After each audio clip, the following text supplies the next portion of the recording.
Itu asli bahasa kimia. Nyawa itu artinya ikatan. Makanya kita pernah belajar senyawa. Itu adalah ikatan. Nyawa itu asli bahasa kita, bahasa Nusantara, artinya ikatan. Nyawa tidak ada kaitannya dengan ruh. Beda. Ikatan. Saat kita masih berikatan antara jasad dengan ruh, maka disebut kita bernyawa. Bersenyawa. Itu saja sebetulnya tendensinya pada ikatannya. Begitu berpisah nggak bernyawa. Bukan bernyawa. Ya. Bukan itu nyawanya, bukan ruh. Cuman kita sering menggunakan bahasa itu, kan gitu. Masih ada nyawanya. Maksudnya bukan masih ada ruhnya, masih ada ikatan dia dengan ruh, disebutnya bernyawa. Bersenyawa. Ngerti? Oke, jadi terpaksa harus belajar etimologi. Aduh, Silakan. Terima kasih Pak. Saya kan baru pertama nih. Iya. Nah, ini saya tadi menyimak, tapi mungkin nggak seperti yang lainnya yang sudah terbiasa dengan jamaah yang di sini. Itu hanya ini Pak. Kan tadi Allah meniupkan ruh, meniupkan nur, meniupkan nur ke dalam diri setiap manusia. Nah, nurnya itu kan ada 3 nih. Nurullah, Nur Muhammad, sama Nur Insan. Di mana Nur Insan ini yang disebut dengan jiwa. Sementara kalau jiwa kan dikasih 2 pilihan antara kefasikan dan ketakwaan. Itu tinggal kita memilih. Nah, yang saya tanyakan di sini sebenarnya Allah meniupkan nur kepada kita itu ada di mana ya Pak? Maksudnya kan wujudnya cahaya. Itu cahaya seperti yang kita sadari. Ibu namanya siapa? hebat. Sudah. Ibu harus mengalami. Udah baru tawajud. Harus belum Baru tahu. oh baru. Harus Nggak mengalami. mungkin ada yang di sini. Mengalami gimana Pak? Ini belum tadi harus dibuka. Saya baru pertama kali di sini. Iya berarti belum Ini dibuka. Belum dibuka. Belum dibuka. manis, kecut, asam. Ngerti nggak itu? Iya. Jadi merasakan. Iya. Nggak ngerti nggak? Ngerti.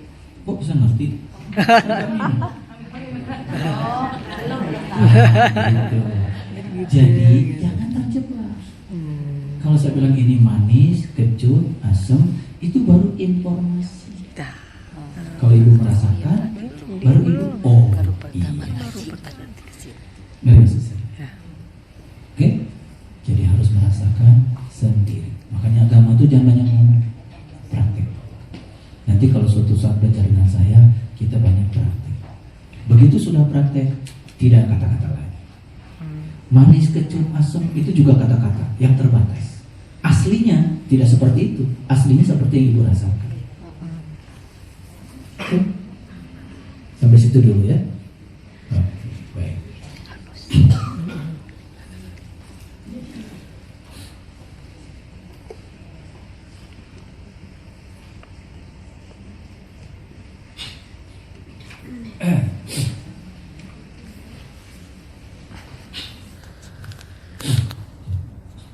Ya. Ada kitab namanya kitab Totichi. Dan tadi pagi ada yang memposting tentang Lao Tzu, saya lihat di WLC. Bagus itu, diskusinya bagus. Saya dulu pertama baca itu kitab ini, kitab Totichi. Lao Tzu. Saya telusuri Lao Tzu itu mana Lao Tzu. Kok kenapa Nabi bilang ya carilah ilmu walaupun di negeri Cina. Karena kan Cina itu tenang, ya. Sekarang sedang menunjukkan keperkasaan. Bayangkan kereta api 350 km per jam kecepatannya, menurunkan penumpang udah tidak berhenti keretanya. Jadi kumanya lu. Ya. Saya waktu ke Cina kemarin itu masih berhenti. Sekarang udah nggak berhenti. Kecepatannya 300 km, 50 km per jam dari Beijing ke Xi'anbei. Dan sekarang nggak berhenti keretanya, penumpangnya bisa turun. Kereta lain, kapsul ya, kayak kapsul ya. Pusing? Pusing. Pusing karena kalian mikirnya yang biasa-biasa. Tapi kalau out of the box, semuanya menjadi mungkin. Kita sakit selalu harus ke dokter. Ya. Sekarang sudah ada namanya vortex harmoni, keterhubungan dengan sel. Saya praktekkan itu. Saya sekarang udah enakan. Dan itu melampaui quantum touch. Jadi pada akhirnya semua itu menjadi sederhana. Udah, ini cerita itu. Jadi dalam kitab Two Teaching itu dia mengatakan gini, ya.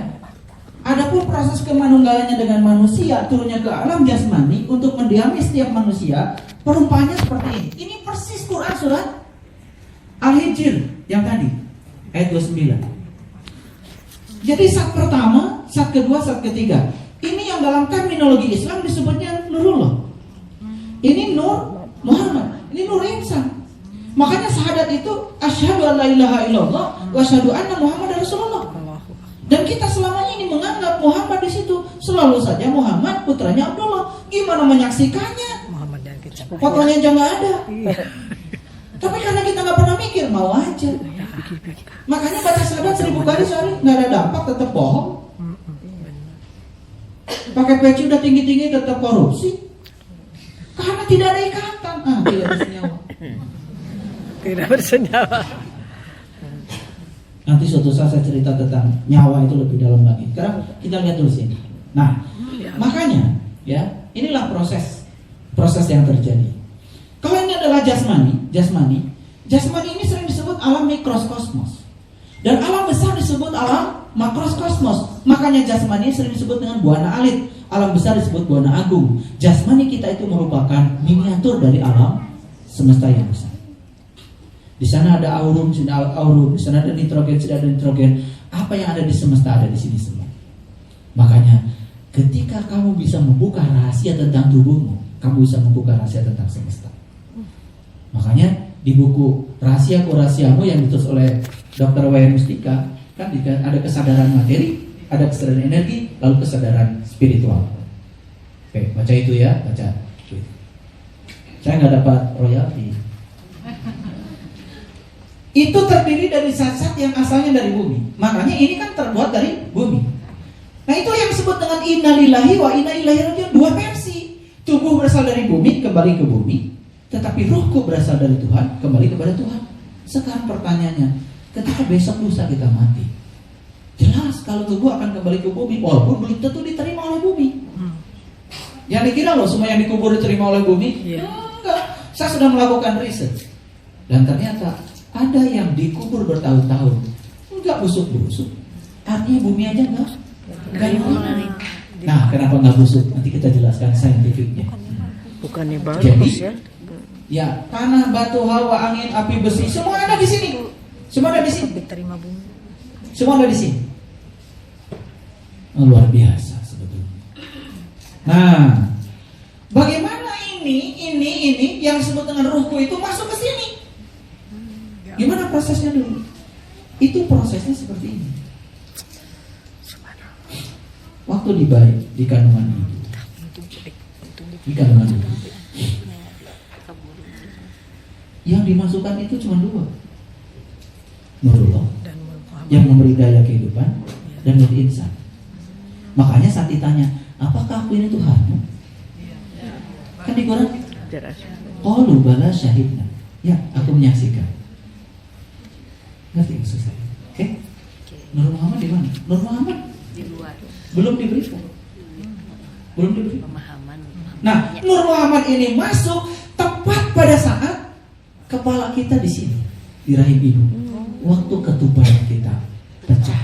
Makanya perhatikan figurannya Hajar Aswad persis rahimnya ibu. Makanya kita mulai tawaf dari Hajar Aswad. Apa artinya? Karena kita mulai hidup dari situ. Makanya saintifik sedikit. Makanya pergi umroh, pergi haji itu coba minta dibimbing sama yang ngerti. Iya.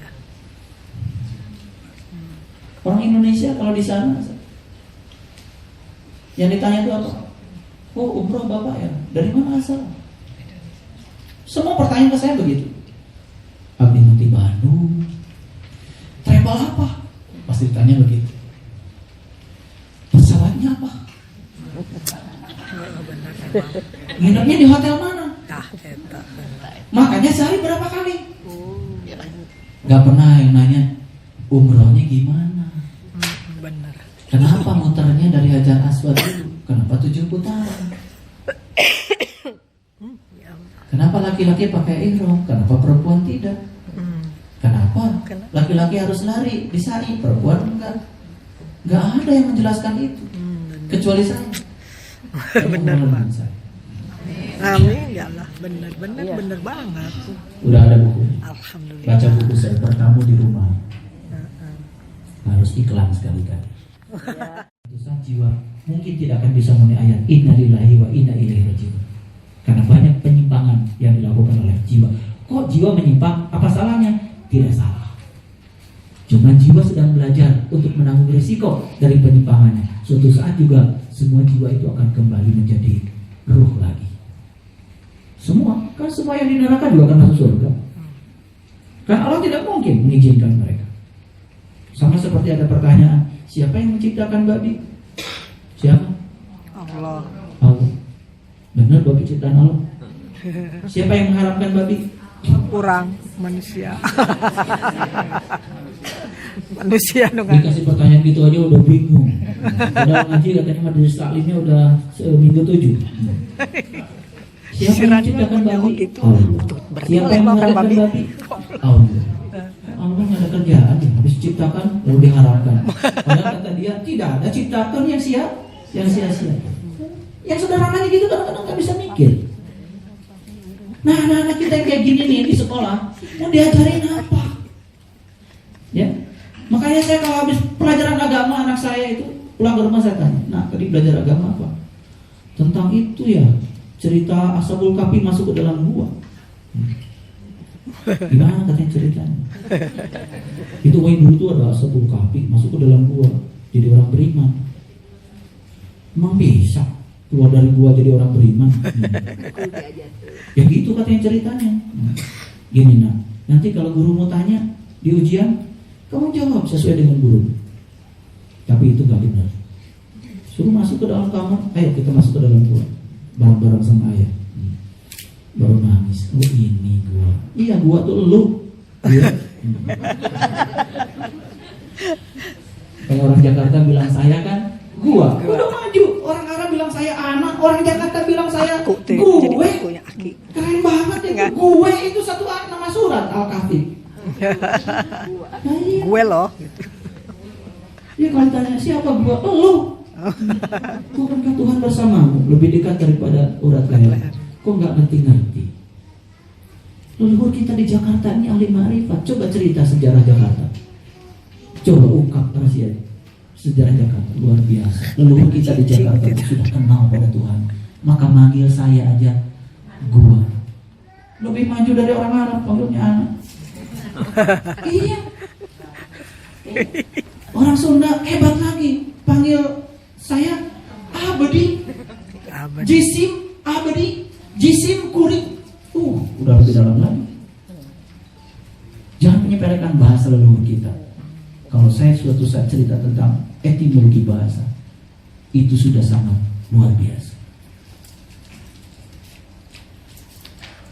Makanya sekarang gimana caranya kita masuk ke dalam gua? Gua kan aku, gua adalah saya. Bagaimana meniti ke dalam diri? Itulah Ashabul Kahfi. Maka jadi orang beriman, terbuka mata kalbunya, sholatnya jadi khusyuk, baru orang beriman. Makanya ciri orang beriman di Quran dikatakan qad aflahal mu'minun alladzina hum fi sholatihim khashi'un. Berbahagia orang beriman, yaitu orang yang khusyuk dalam sholat. Kalau orang yang beriman itu khusyuk dalam sholatnya, berarti yang gak khusyuk dalam sholatnya.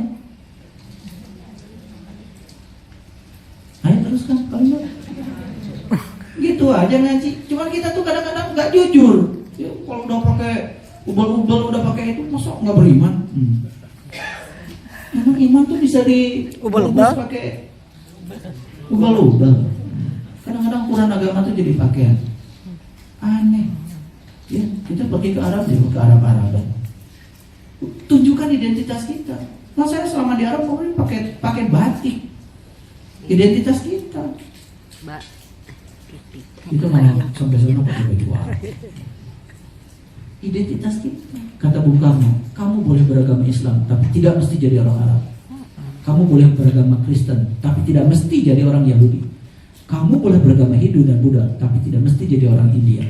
apapun agamamu, tetap kamu orang Indonesia. Itu berkeren. Oh, lalu kemudian ada, oh itu Islam Nusantara. Lah, agama Islam belum nyampe di sini, orang tua kita udah Islam. Salaman kita juga sekarang kan udah berubah. Salaman orang tua kita tuh begini.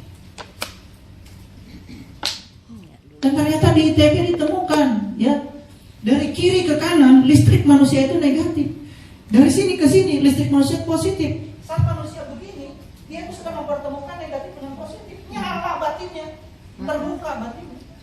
Dan salamannya gini. Nah, salamannya udah nggak ada gitu lagi. Betul nggak? Guru aja salamannya kayak Saya ingin mengubah salaman aja susah. Takut jadi fitnah nanti kalau salaman gitu. Nyembah cina. Benar, itu salaman dari leluhur kita. Dan sayangnya bisa dijelaskan. Pada saat sedang nyala katanya, batin, gas spotnya nyala. Dia siap untuk memaafkan, dia siap juga untuk dimaafkan. Makanya coba di keraton-keraton. Iya. Kita kan sekarang udah nggak mau. Kamu kucing itu bos.